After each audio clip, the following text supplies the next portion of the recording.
आज आपण शिकणार आहोत इयत्ता 8वीतील इंग्लिश बी द बेस्ट याचं वॉर्मिंग अप। आता पहिल्यांदा आपल्याला चिटचॅट दिलेला आहे, तर त्यात काय पाच प्रश्न विचारले ते आपण बघूया।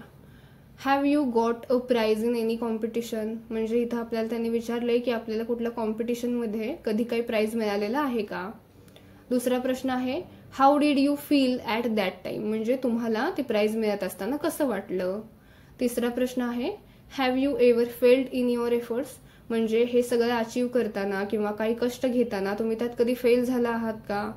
Do you think we should accept success as well as failure, त्यांनी इथं आपल्याला महत्त्वाचा प्रश्न विचारलेला आहे की जसं आपण सक्सेस एक्सेप्ट करतो तसंच आपण फेल्युअर किंवा आपण हार एक्सेप्ट केली पाहिजे का, तर हो आपण ती केली पाहिजे, कारण त्यातून आपल्याला शिकण्याची पुढे जाण्याची जिद्द मिळते।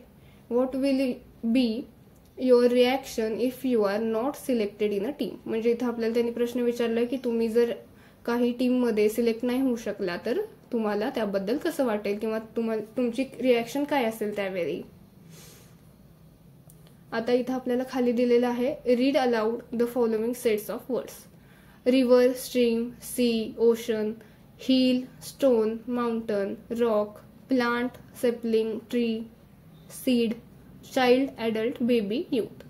आता इथं आपल्याला त्यांनी सांगितले की rearrange each of the above sets of words according to the increasing order of their size or growth. आता आपण इथं इन्क्रीजिंग ऑर्डर मध्ये ते लावूया। पहिल्यांदा काय आहे, पहिल्यांदा आपण घ्यायचं आहे स्ट्रीम, मग रिव्हर, मग सी आणि मग ओशन।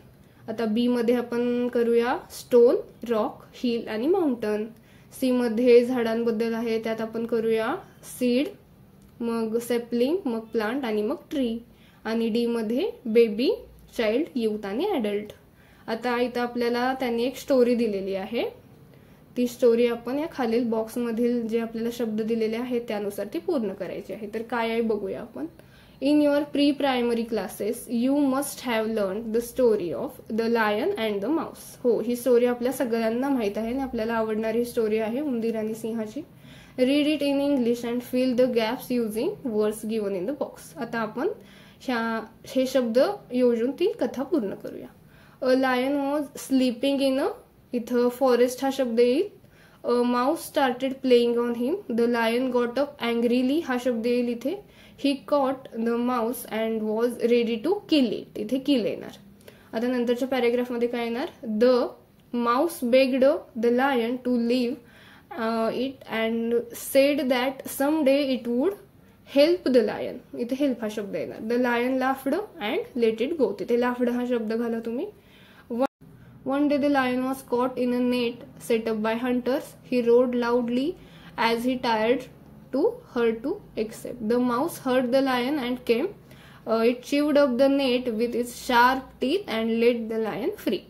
आता इथं आपल्याला त्यांनी मोरल ऑफ द स्टोरी विचारलंय, तर मोरल काय आहे, तर दयाळूपणा हा कधीही वाया जात नाही, म्हणजे तिथं आपण काय मोरल लिहूया, तर kindness is never wasted and even the smallest act of kindness is have significant impact, म्हणजे दयाळूपणा हा कधीही वाया जात नाही आणि कोणतेही लहान कृत्य जरी केले तुम्ही दयाळूपणाने तरी ते नेहमी सक्सेस होते किंवा त्याचं फळ तुम्हाला नक्की मिळेल।